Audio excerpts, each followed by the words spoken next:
listeners, it's Jana. Welcome to Grief Out Loud. If you've been listening to our show for a while, you know that we love a conversation that breaks apart the stereotypes of what grief is supposed to look like or feel like.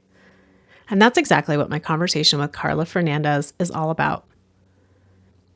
Carla is the co-founder of The Dinner Party, a community for young adults who are grieving to come together over potluck dinners to talk about the hard parts of grief and the funny, messy parts too. And now, Carla has written a book called Renegade Grief, which is all about figuring out the what now after someone has died, and how to formulate care practices and rituals that actually fit who you are and what you need, not what anyone else thinks grief should be.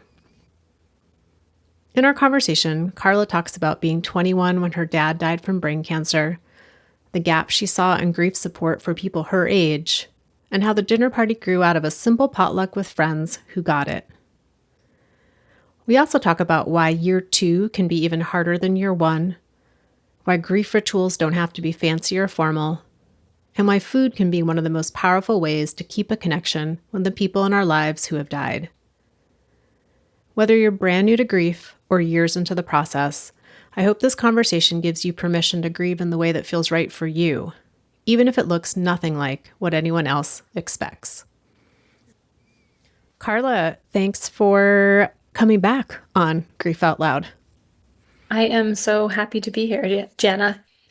And listeners, Carla and I were just talking before we hit record that the last time Carla was on on Grief Out Loud was way back in 2019, which to both of us feels like maybe 2016, with the co-founder of The Dinner Party, Lennon Flowers. So now Carla's back to talk about your new book, Renegade Grief, which is coming out on March 11th. Super excited about that.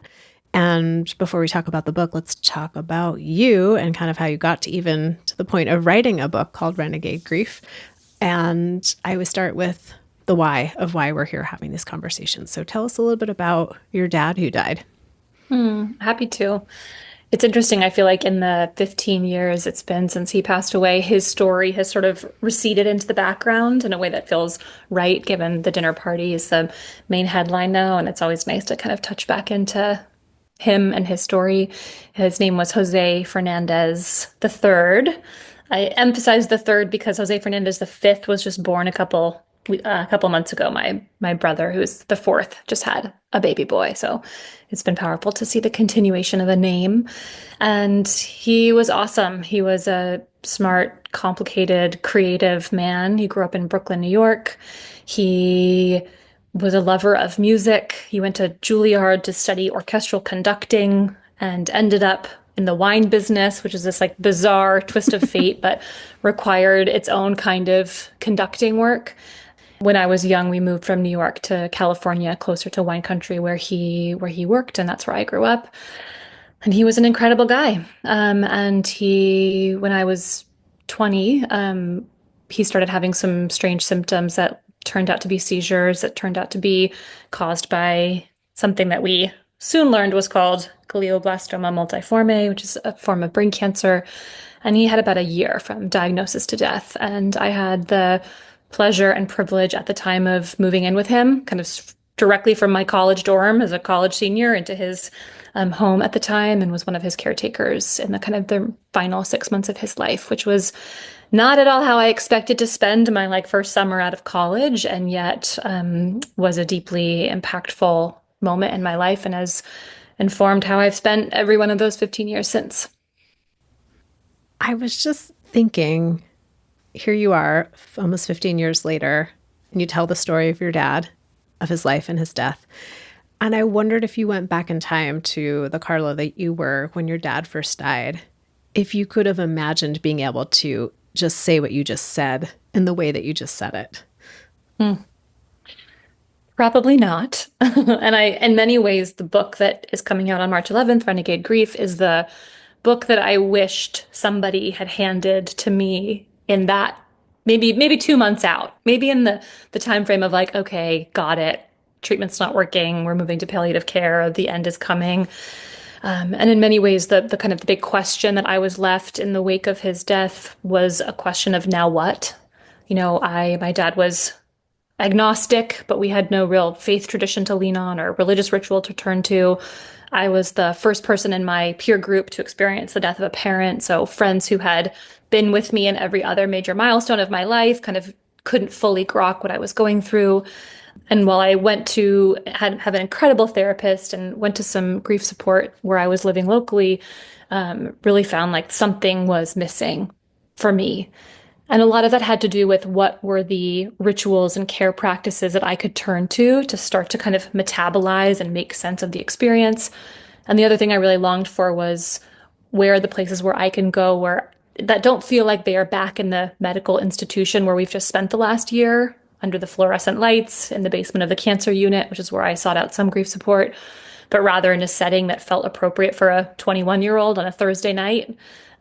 So which is what led me and Lennon over time to start meeting up over dinner party tables and leading the work of the dinner party. So one of the things that you just touched on is how like the existing traditional avenues for grief support didn't feel like the right fit for who you were when you were 21 and your dad has just died.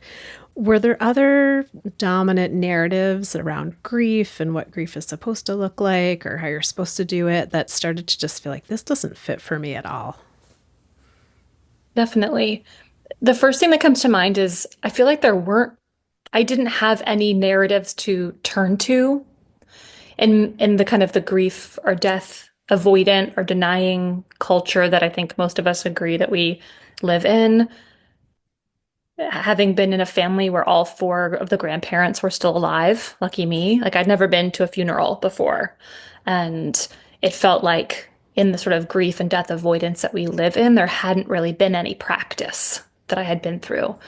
And there was more so than like a harmful narrative, there seemed to be this lack of narrative such that people wouldn't know how to respond to me sharing that had a father with terminal cancer or that I had a father that had recently died. And we talk about this a lot in this space. Oftentimes those conversations would turn into that deer in the headlights moment where I would then be comforting them for how uncomfortable I had just made them feel because I shared with them that someone important to me had recently died.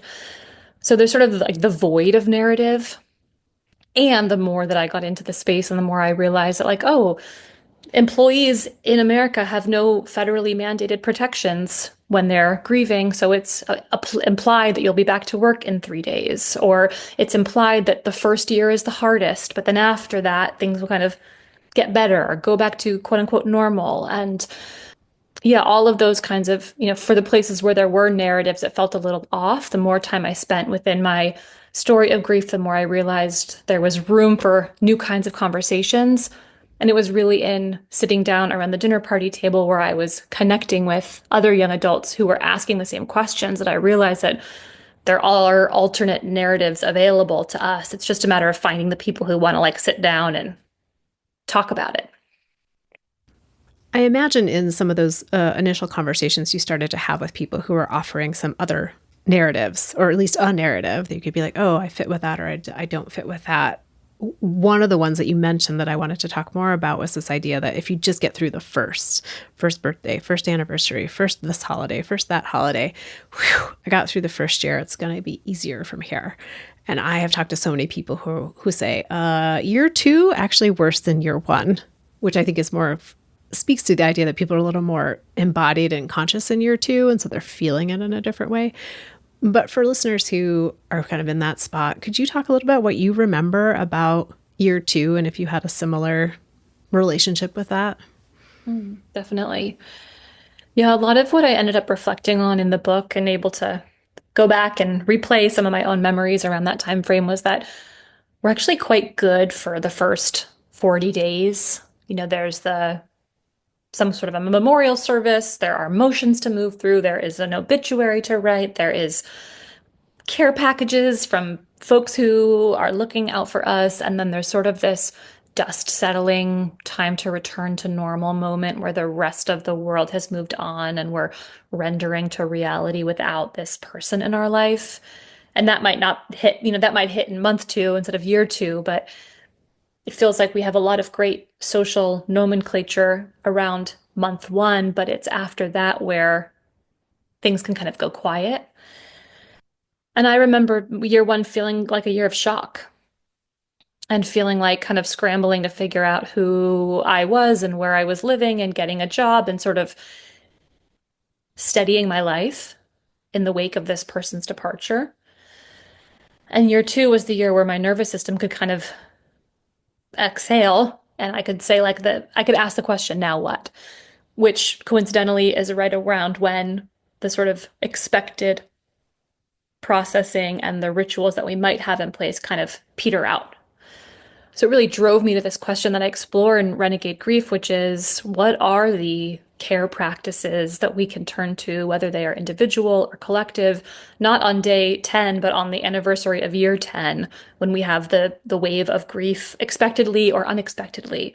And how is it part of being a griever that requires us to have that sort of consciousness and toolkit ready such that like when we feel like our grief is needing to be tended, we have a list of ideas in our head of where to turn, and we have people in our life with whom we've established that kind of rapport and connection that we can turn to them too. At what point in your process after your dad's death did you and Lennon connect around the origination and the idea of starting the dinner party? So, my dad died on New Year's Day 2010, and by May of that year, I had moved to Los Angeles and I had gotten a job at a magazine and was doing a really good job at the time of sort of glossing over the gap in my resume. Let's call it that. And Lennon and I met on that first, she worked at that magazine as well. And my final interview was her first day. And we had this great moment where we sat down and she was interviewing me for the job. And we had this moment of realizing that we might be friends. We had just moved to LA with our musician boyfriends at the time. It didn't last long.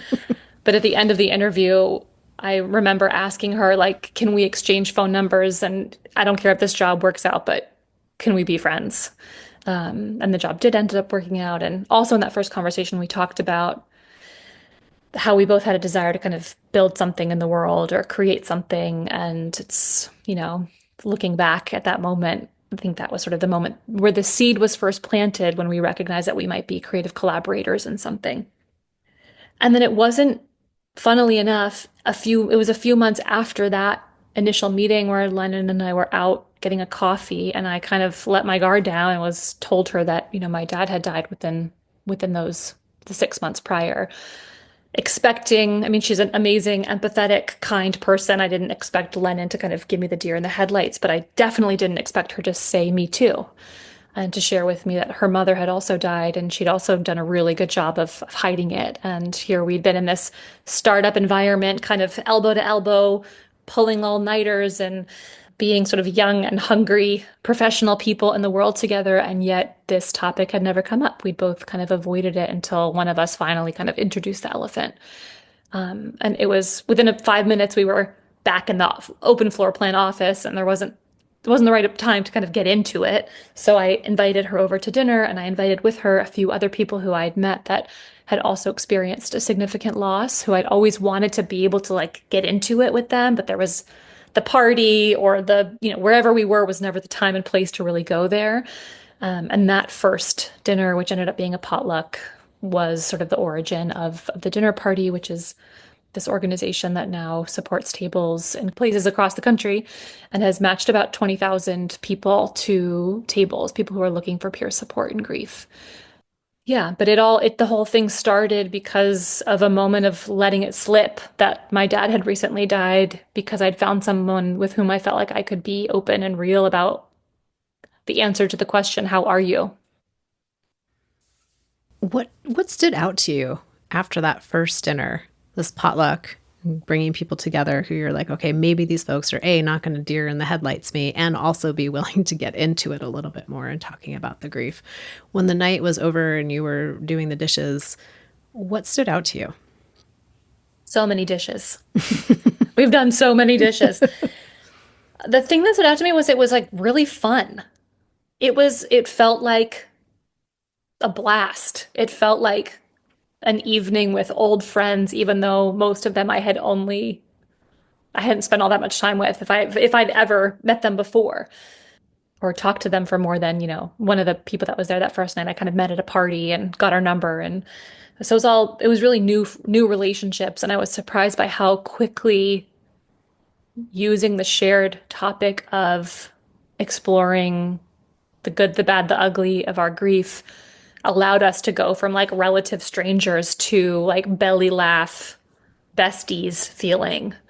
And I think in that moment, it was this revelation of like, oh, if we can actually get over ourselves and actually talk about this experience that so many of us have gone through, but we've all been so trained to avoid, we can actually find in it this like fast track to a depth of relationship that is not just about grief at all. Like the grief becomes the Trojan horse or like the entry point to what is and to what excites me is a depth of connection and companionship and normalization and a sense of belonging in a world that, according to the Surgeon General of our country, it's like this is the medical health crisis of our time is this crisis of isolation. And what surprised me was how talking about this forbidden topic of grief actually gave us this like chutes and ladders shortcut to get there. And I think that's why I've stayed in this work for as many years as I have, is that, I feel like I stopped acutely grieving my dad many years ago, but I've never gotten over the power of how entering through this part of my story can help forge the kind of relationships that so many of us are longing for.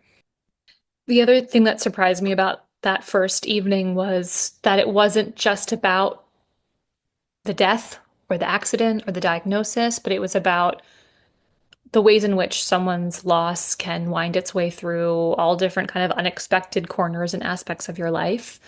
And the way that we were able to kind of move in and out of our story and its relationship to loss, but also stories from people we were dating or what was going on at work. And, I think about like the dual process model, which I'm sure you've talked about on this podcast before, and the ability to kind of like titrate in and out of grief stories. And I remember that happening on that first night, and I was like, oh, we can go there, but we don't have to stay there. We can kind of like move in and out of subjects, conversations, touching on grief, but that's not the only thing that brings us together or that we all have in common. And there was something deeply relieving about that, that we could go to the hard, heavy stuff, but we weren't going to get stuck there. When I think back to the idea of like trying to find a way to create this support for folks who are grieving outside of maybe the traditional models of, you always describe it well, of like the folding chairs in the basement, is there something that you think is unique about gathering around a table for dinner versus say like we're going on a grief hike or we're going to the grief happy hour or some other non-traditional way of connecting? What is it about being around the dinner table? I think about like the grief CrossFit class that we've heard about before. And, plenty of dinner party tables started around the table, but now gather in different settings and more. It has nothing to do about the dinner because they're happening over Zoom. And yet, at the very beginning, to me, the food felt like a really important part of it for a couple reasons. There's a chapter in the book that kind of breaks down all of these different food related care practices and rituals, and actually human beings have turned to the table and to breaking bread and to food tradition for as long as we know, to metabolize, honor someone's passing. So it's like this, it's an ancient thing that we do. So it wasn't rocket science when we were like, let's have a potluck. It's actually this sort of innate human instinct. One of the reasons I loved it was my dad was a big food guy, and his absence. I remember that the night before his funeral when my family was gathering at his home, I remember that being one of my most sort of poignant face downs with what had happened, was recognizing that like he would never get to pull up a seat at this table ever again. And that was a moment that like his absence felt, like took the breath out of me. And because of that, I missed him around the table. And it makes sense to me that my instinct was to go to the table to kind of find the depth of connection that I was longing for in his absence. And then this cool thing happens where we get to introduce people who are no longer physically present to one another, not purely based on sort of the facts of their death, but on the foods that they loved. And early on in the dinner party, a lot of the spirit of what people brought to the potluck, there was an invitation to bring a dish that is symbolic of the person who's no longer here, whether it's an ancestral dish or like the comfort food that they used to make you. It's a way of introducing like the aliveness of the person and the humanness of the person. And it's also not for everyone. You know, we hear about tables full of parents who are busy, and the idea of making some kind of like an elaborate dish is going to be totally prohibitive. And like, how about we just order pizza instead? And that happens too. Many dinner party tables are now meeting virtually over Zoom. The jury's out on whether or not you want to be like, you know, biting into a sandwich while talking to somebody on Zoom. But I think in the early days of the organization, it really helped kind of lubricate what was happening and helped give people what a mentor of ours, Parker Palmer, refers to as a third thing and some other way to introduce the person's memory that's not just like Jose Fernandez glioblastoma 2020, but rather Jose Fernandez paella. Back in the day at Dougie Center, we used to have what we called food memorabilia groups, where we have memorabilia groups once or twice a year where people are invited to bring like a photo or an item of clothing or a gift or some physical, tangible object to help share more about their person. And we used to do these food memorabilia ones. And it was always the most like unbalanced meal you could imagine, usually, because I have mostly teen groups. And so one time the teens showed up, they had Spam. Then this other kid pulled 3 dusty Junior Mints out of his pocket and said, well, my dad always had Junior Mints in his pocket and they were always dusty. So that's what I brought. So it was just thinking back to that idea of how each person is so unique, and that food is one way to really illustrate some of that person's like unique, vibrant part of who they are. Well, Carla, it's obvious we could talk about the dinner party for hours because it's been such a big part of your life and a creation of yours. But I want to talk about your book, Renegade Grief, that's coming out in March 11th. And tell us a little bit about kind of like how you got to the point of wanting to write the book. I remember outlining this book a long time ago, and I think in 2012, within a couple of years after I my dad had died, and I remember really at the time wondering what to do next and how to memorialize my dad's memory, how to deal with the sort of present tense emotions related to grief, how to fold his legacy into my future. And early on in those dinner party days, I remember being so moved by stories I heard around the table that were not the sort of like sob story, shades of pastel, kind of purely sad tone that I think when you Google image search grief, you will find that it's all sort of one note. But around these tables, I was hearing stories that were so wildly diverse and technicolor.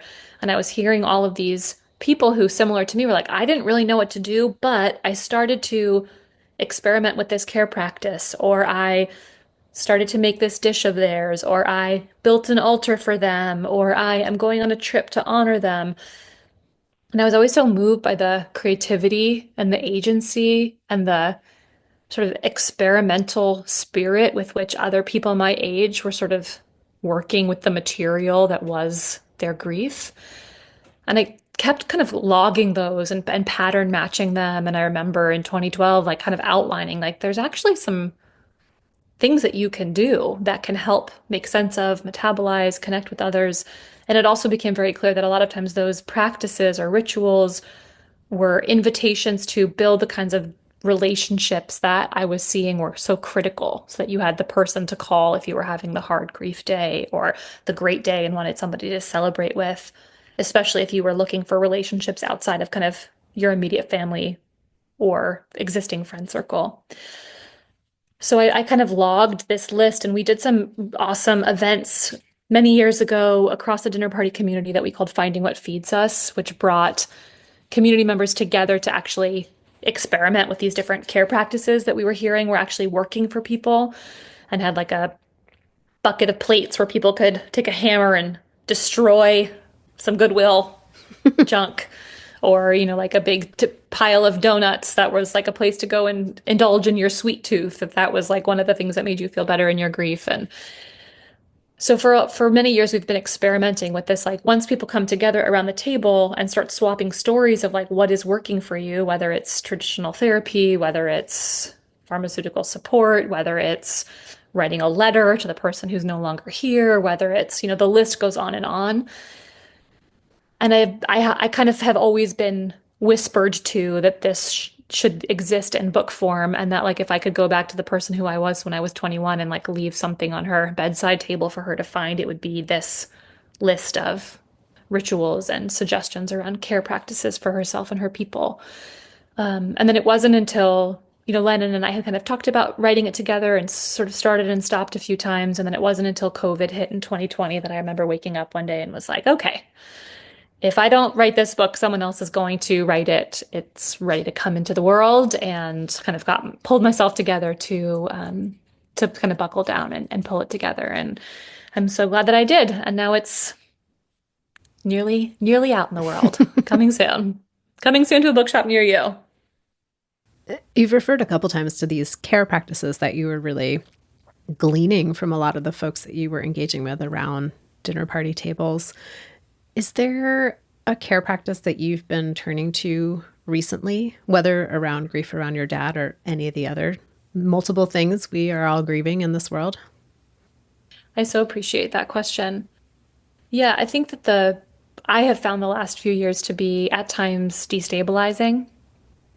The rapid change, the what's up, what's down, what's news, what's truth, the massive loss during COVID that I think we've had a little bit of amnesia around.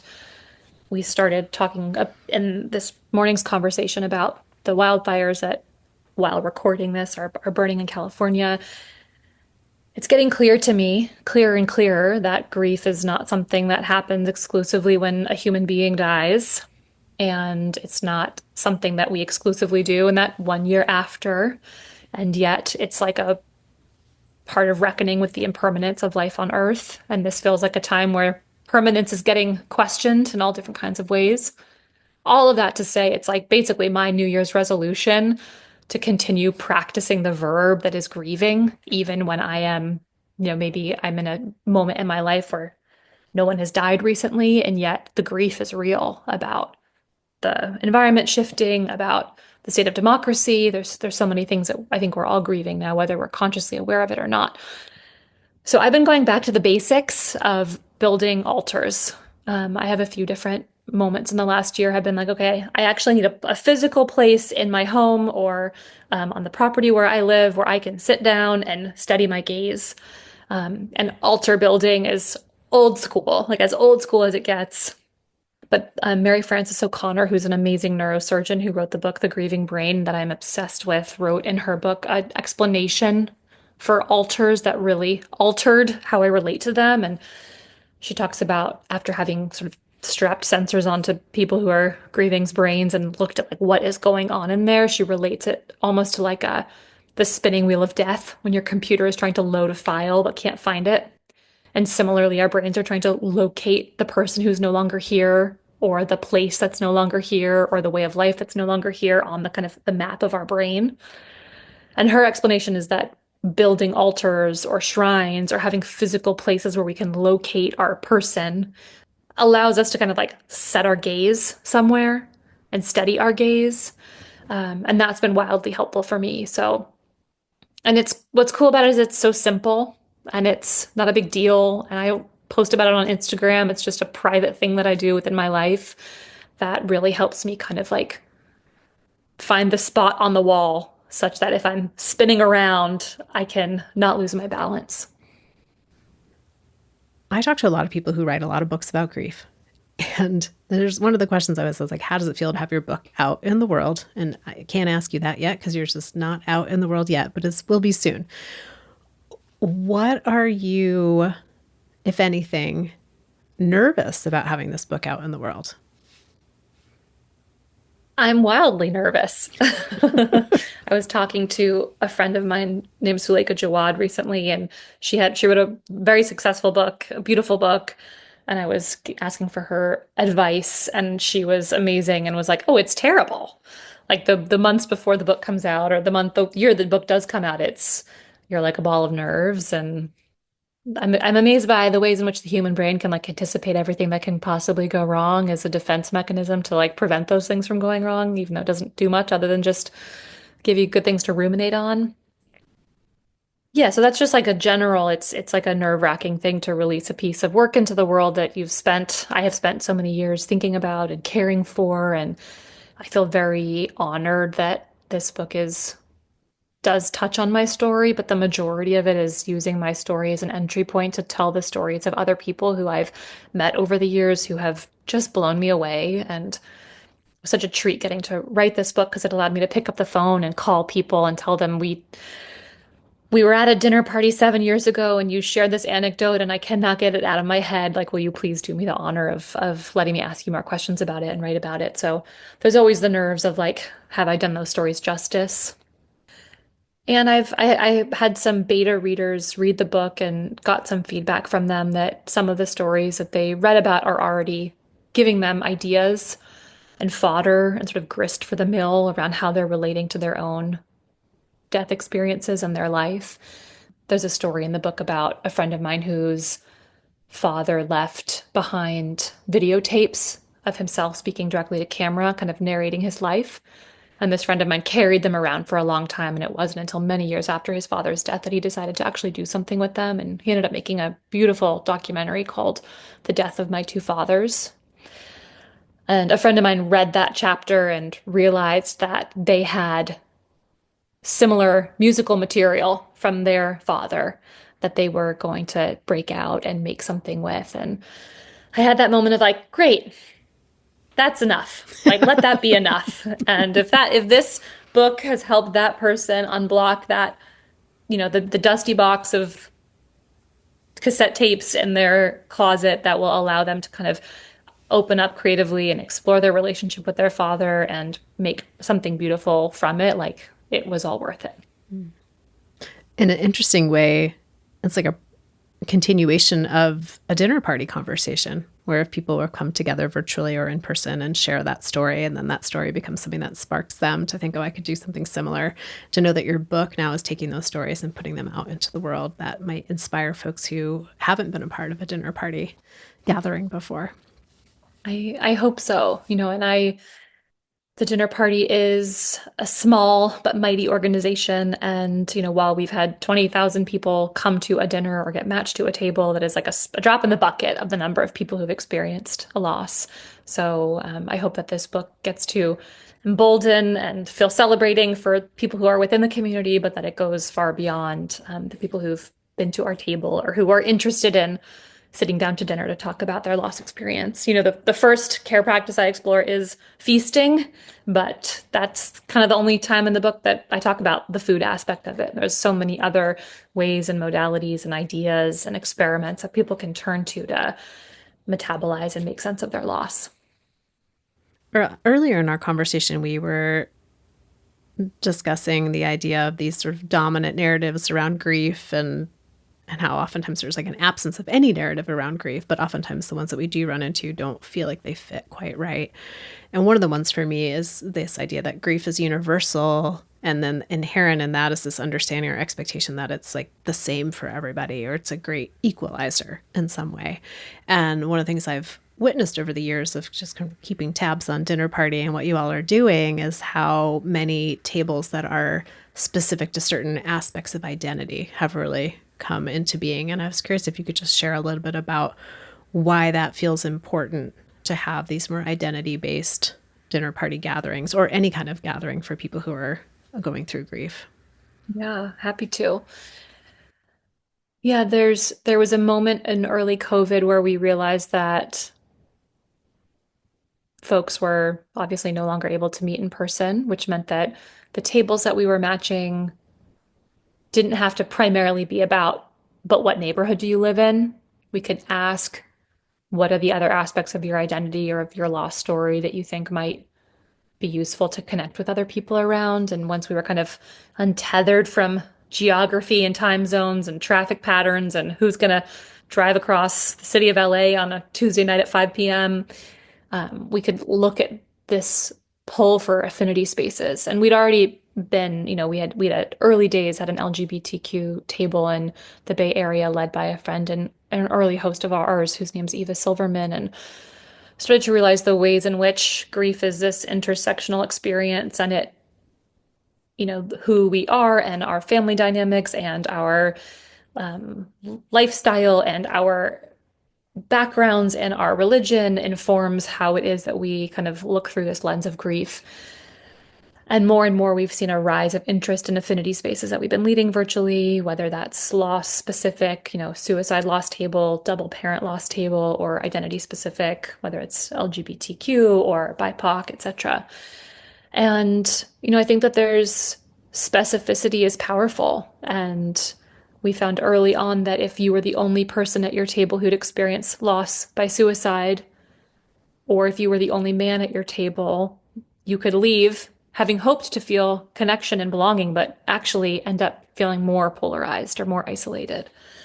So it's been really powerful to make that an open offering to our community and to watch hosts raise their hand and say, no, I really want this to be about a table specifically to people who died due to an act of violence, and to let them run with it and to see the sort of power of connection that can happen in those spaces.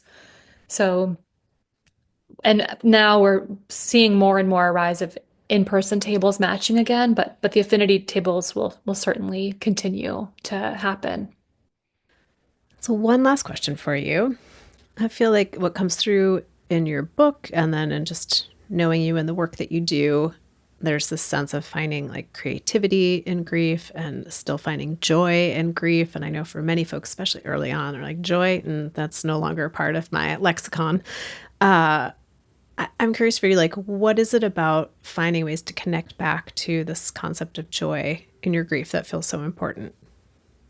Yeah, I'm very hesitant to. I hear the like the go F yourself response to the like grief is an opportunity to get creative. And you're like, I hear the part of my consciousness and my voices of my friends that are like, get over yourself, go F yourself, bleep, etc.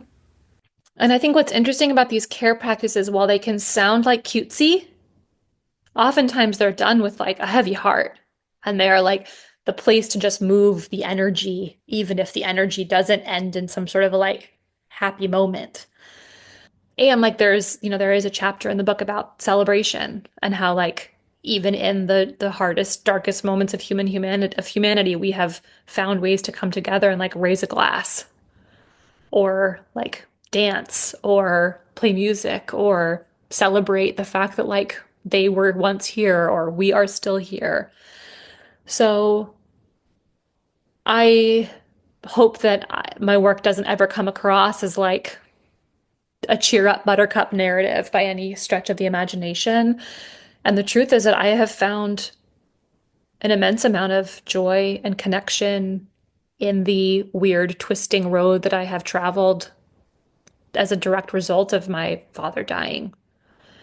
I don't think that's a guarantee. I think I'm lucky that I have found the people that I can belly laugh with as we talk about what it's like to be fatherless. And yet I don't take that as a given that's everybody's experience.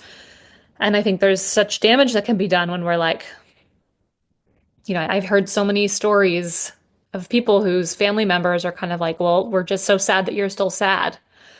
And that is such a harmful thing to relay. I think that in the ideal scenario, we like our care for our people wherever they are and whatever day it happens to be. And like I would be lying to say that through my grief journey, I have not met. I am being honest to say that through my grief journey, I have met like the best of friends and have a depth of connection with people that like I don't know if we would have ever gotten there if we had just stayed on the level of what TV shows are you watching and when are you going to get the next raise at your job and the kind of like default everything's fine in my world conversations that we tend to have. So Martin Prechtel is an incredible teacher who he wrote a book called The Smell of Rain on Dust, which is one of my favorite grief books. He talks a lot about grief and praise being two sides of the same coin or two people who sleep in the same bed. And I get a lot of solace from that.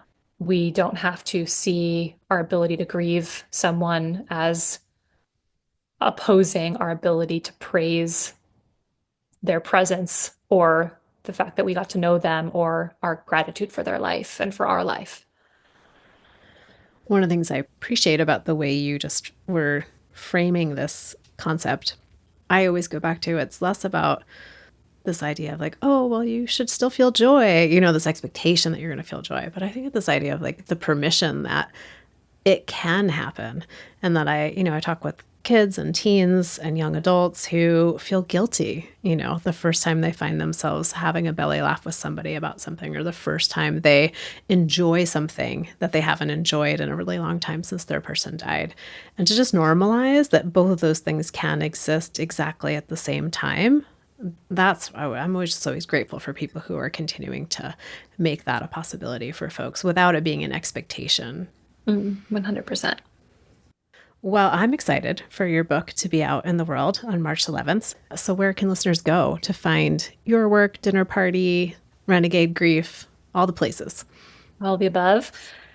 So my personal website is carlafernandez.co, and on there you can find links to the dinner party, to buying the book, to some other resources we're releasing to support readers as they read through the chapters, sort of toolkit aspect. So lots of good resources there. If you are looking for peer support and you are a 20 to 45-year-old person in the world, that's kind of the age range of the dinner party, and you're not lucky enough to live in Portland and able to access Jana and team at the Dougy Center, please check out thedinnerparty.org. And I don't know what tables will be open in March or whenever it is that you're listening to this, but check out our work there to find resources and the kinds of companions that you might be looking for who get your grief.